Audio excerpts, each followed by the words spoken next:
Welcome. From me is a Samsung Galaxy M22, and today I'll show you how to capture a screenshot on this phone. So to get started, open up the content that you wish to capture.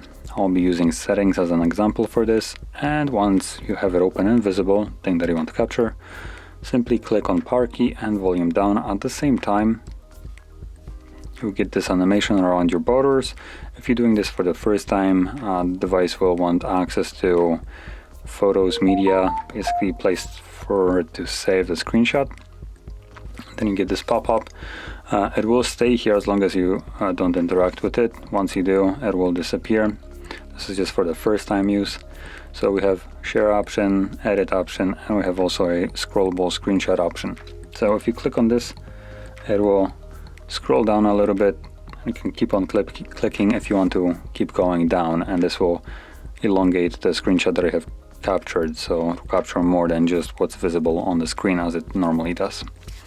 Now from here, once you have captured your screenshot, you can find that screenshot in your gallery application under albums and screenshots, and there it is. So that is how you could capture a screenshot on your phone, and if you found this very helpful, don't forget to hit like, subscribe, and thanks for watching.